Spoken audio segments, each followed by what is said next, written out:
달뜨는 강과 같이 가는 것. 이 마음 빈들이여.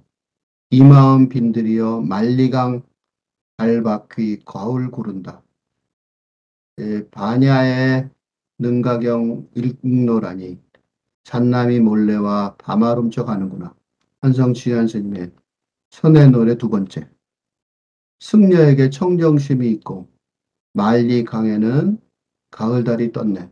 한밤중에 능가경을 읽고 있으니 원숭이가 소반 아래에 밤을 훔치네. 음, 그, 지금 맨 끝에 거 해석부터 먼저 볼게요. 청정심이란 청정한 마음이죠. 부처님이 좀 전에 청정심에 대해서 이 바로 부처님의 마음이었죠. 그 청정심은 뭐냐? 청정심은 진짜 청정심은 이 여기 청정심 여기도 나왔죠. 승려에게는 청정심이 있고 이 승려는 이 환성치한 스님이에요. 그러니까 승려에게는 청정심이 있는 거죠. 그러니까 부처님과 같이 있는 그런 청정한 아주 깨끗하고 맑고 깨끗한 마음이 있는 거죠. 그러니까 그 깨끗한 마음을 가지고 세상을 보는 걸 얘기하는 거예요. 청정심이란 뭐냐? 열애장의 연기를 하는 거예요. 연기라는 게, 불교의 가장 핵심적인 이 연기설이라고 그러죠. 그러니까 모든 게 어? 인연으로 연결되어 있는 거예요. 혼자 뚝배하게 있는 게 아니라 같이 연결되어 있다는 거죠.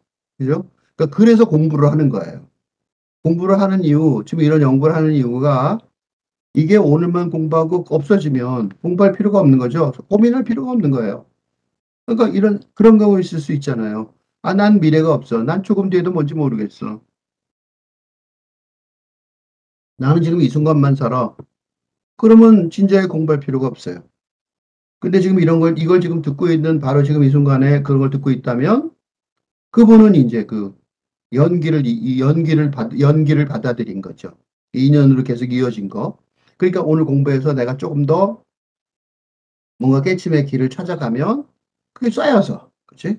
쌓여서 간다는 거죠. 그게 불교는 스케일이 커서 평생 지금 살고 있는 동안에 못하면 다음 생에서 뭐 그런 거 있죠. 뭐 이거는 불교에서뿐만 아니라 이게 그 이집트 사자에서 죽은 사람의 글, 책, 그다음에 티베트 사자에서 그게 수천 년 전에 인류의 책이에요. 그때도 뭐가 나오냐면 죽은 다음에 그래서 왜 절을 지내면 사칠일째 뭐 이러죠. 뭐 하여튼 뭐 일주일 몇 번 가갖고 기다려야 된다 그러죠.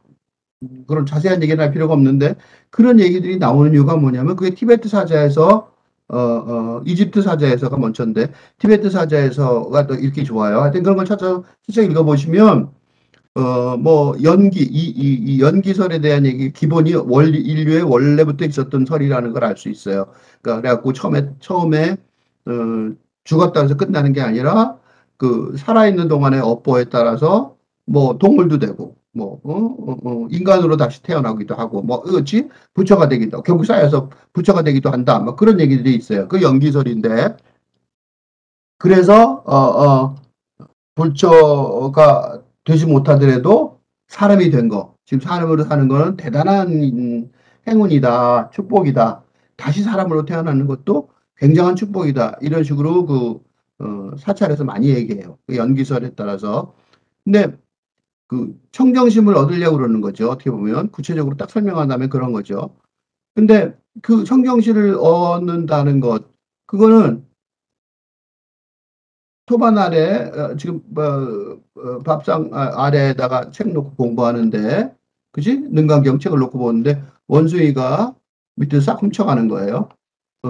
그 원숭이 또는 달뜨는 강 그러니까 그런 것들을 담담하게 보고 있는 거죠.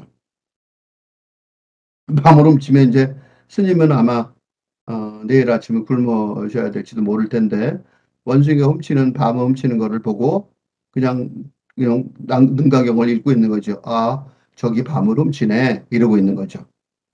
이게 이제 그 스님의 청정심의 증거죠.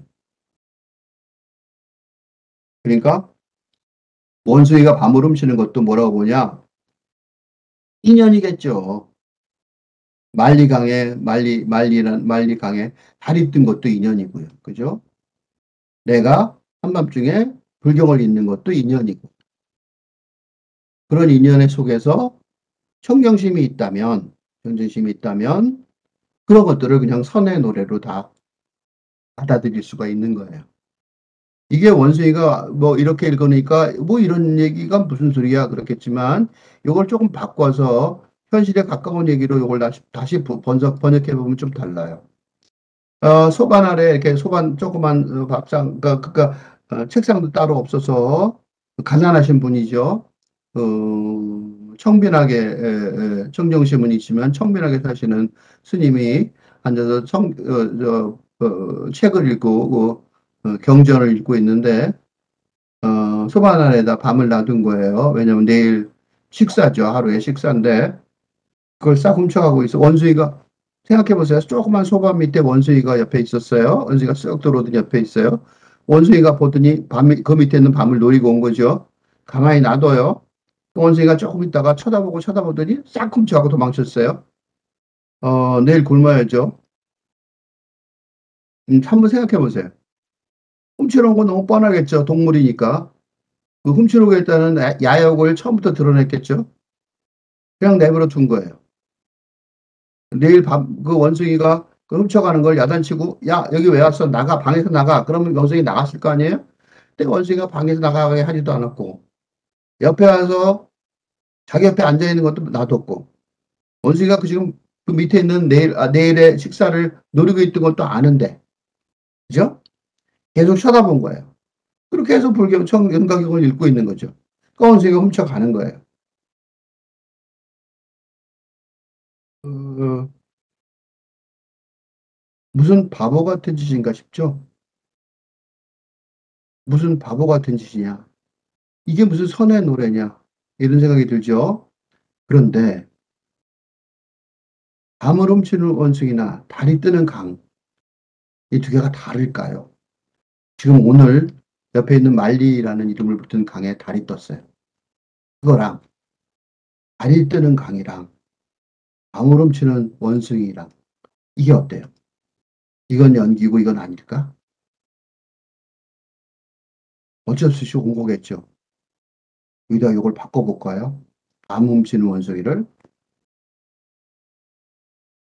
아깝게 죽은 내 사랑하는 사람. 아깝게 지금 죽어가는 내 사랑하는 사람. 어린이 병원에서, 어린이 안병동에서 죽어가는 순진한 어린이들. 우크라이나 전선에서 이유도 없이 학살당한 여성과 노인네와 어린이들.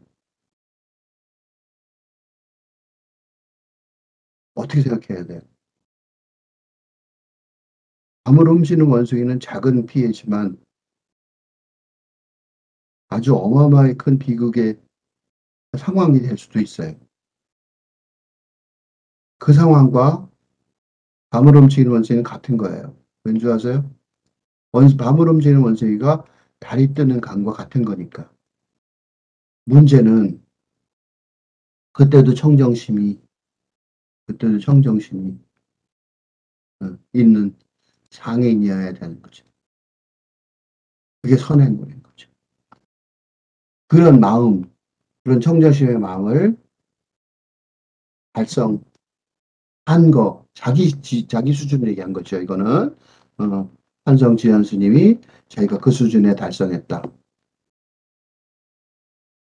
그죠? 남 얘기를 했는데, 자기가 죽을 수도 있겠죠? 자기 팔이 잘라질 수도 있고, 자기가 본인이 암에 걸렸을 수도 있는 거예요. 그럴 때도 청정심이 있을 수 있는지, 그거를 질문하는 거죠. 그럴 수 있다고 말하는 거고, 그럴 수 있어야 된다고 말하는 거.